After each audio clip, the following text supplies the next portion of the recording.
दोस्तों, लुकीज़म का चैप्टर 611 आखिरकार आ चुका है और भाई ये चैप्टर सच में काफी बढ़िया है। भले ही फैंस को इसकी लेंथ थोड़ी छोटी लगी हो, इस चैप्टर में कुछ मेजर चीजें रिवील हुई हैं जिसके बाद फैंस के दिमाग में कई सारे सवाल खड़े हो गए हैं। तो चलिए आज की वीडियो में हम इस चैप्टर की सभी हिडन डिटेल्स, फोरशैडोइंग और फ्यूचर प्रिडिक्शन को एकदम डीपली डिकोड करते हैं। देखा जाए तो पहले ही लुकिज्म का पावर लेवल हमारी समझ शक्ति और औकात के परे है। ऊपर से ये प्री जनरेशन के आर्क में हमें ये क्लियरली दिखा दिया गया कैप्रोंग किम इस पूरी पिक्चर में पहले थे ही नहीं। आउट ऑफ नोवेयर भाई ने एंट्री मारी और आते ही सीधा टॉप पर चले गए। तो ये चीज कुछ हार्डकोर फैन अभी भी हजम नहीं कर पाए, क्योंकि जहां कोई भी सिंगल कैरेक्टर अपने आप को पावरफुल बनाने के लिए काफी ज्यादा एफर्ट लगाता है, ट्रेनिंग करता है और कई सारी फाइट लड़के एक्सपीरियंस गेन करने के बाद उसका थोड़ा सा नाम बनता है, वहीं गैप किम के केस में यह चीज पूरे तरीके से डिफरेंट है। भाई को बस सूप पीते पीते मूड हुआ दुनिया बचाने का, तो वह सीधा आ गया। इवन ना ही उसे इस पॉइंट पर यामाजाकीस की उतनी नॉलेज है और ना ही उनके सरदार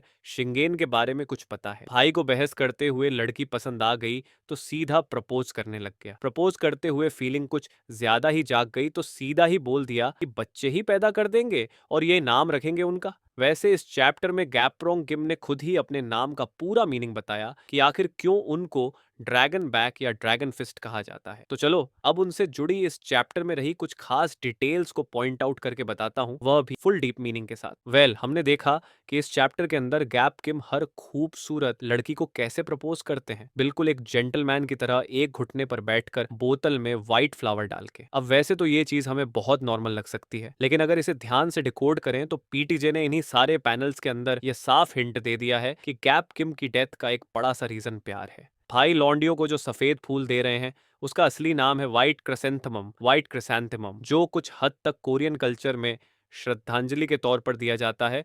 और ऊपर से वही फूल भाई ने बोतल के अंदर डाला है, जो बोतल सोजू की है। वेल सोजू गैप किम की मौसी का लड़का नहीं, बल्कि एक कोरियन ट्रेडिशनल अल्कोहलिक ड्रिंक है। भाई बोतल पे वह लिखा भी हुआ है, और यही ड्रिंक कोरियन कल्चर में जब कोई टपक जाता है तब लोग समूह में पीते हैं और मरने वाले का शोक मनाते हैं। तो इस चैप्टर में भले ही हमें ये एक डार्क जोक की तरह प्रेजेंट किया गया है, बट इनडायरेक्टली ऑथर ने गैप किम के हाथ में ही मौत और शोक दोनों चीजें दिखा दी है। हम जानते हैं कि कीटे किम की मॉम के साथ उनको प्यार हो जाएगा और उसी प्यार से पैदा हुआ बच्चा कीटे किम गैप किम को अपनी मौत के दरवाजे तक छोड़ कर आएगा। वैसे इस किम को प्रपोज करने के बाद गैप्रोंग किम को जब बेकॉक खींच के ले जा रहा था, तब वो अपने फ्यूचर चाइल्ड के नाम का पहला अक्षर भी बोल देते हैं। सो बहुत लोगों को लगता है कि यह कीटे किम के बारे में है, बट अगर उनकी ऑफिशियल बीवी के ऑफिशियल बच्चे की बात करें, जैक द ब्यूटी किम की, तो उसके नाम को प्योर कोरियन लैंग्वेज में किंग कहकर प्रोनाउंस किया जाता है। तो हाँ, यह नाम जैक किम के बारे में भी हो सकता है। अब यहाँ पर एक आधी फैन थ्योरी को डिस्कस करें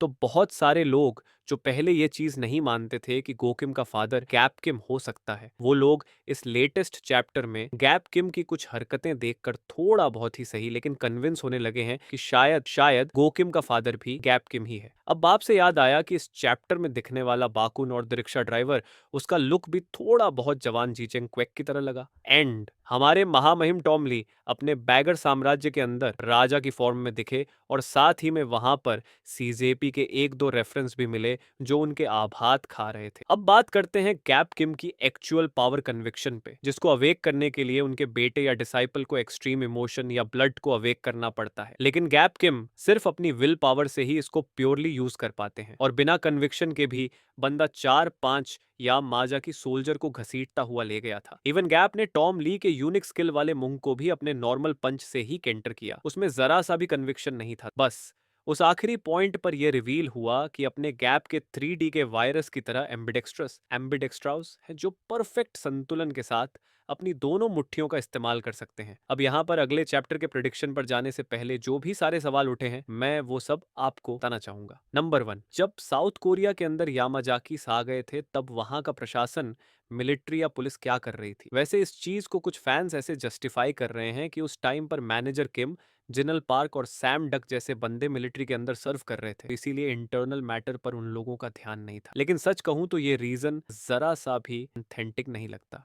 नंबर 2, क्या हमें फ्यूचर में यंग गैप किम की ट्रेनिंग और उनके एक्चुअल पावर सोर्स के बारे में पता चलेगा कि आखिर इतनी आसानी से यह बंदा सब कुछ ओवरकम कैसे कर पाता है? नंबर 3, अगर गैप किम इतने ही माचो और ओपी थे, तो आखिर ऐसा कैसे हो गया कि वो पॉलिटिक्स के अंदर फेल हो गए? नंबर 4, इस पर एक थ्योरी है कि जैसे हमने पीटीजी यूनिवर्स के क्वेश्चंस में देखा था कि गैंगबक को कंकर करने के लफड़े में सिस्टम की पावर्स मिलने के बाद आउट ऑफ नोवेयर चोयन आया था और उसने काफी कुछ टेक ओवर कर लिया। एंड ठीक उसी तरह बाद में शोयन किम की भी एंट्री हुई, जो एक सिस्टम प्लेयर था, और जैसे उसने सिस्टम की पावर की बदौलत गैंगबक को यूनाइट किया। सो क्या गैप किम के केस में थोड़ी सी भी ऐसी कोई चीज हो सकती है? अभी तो ये चीज बहुत ज्यादा सेंस नहीं बनाती, बट फ्यूचर में क्या पता हमें कोई मेजर कनेक्शन देखने को मिल जाए।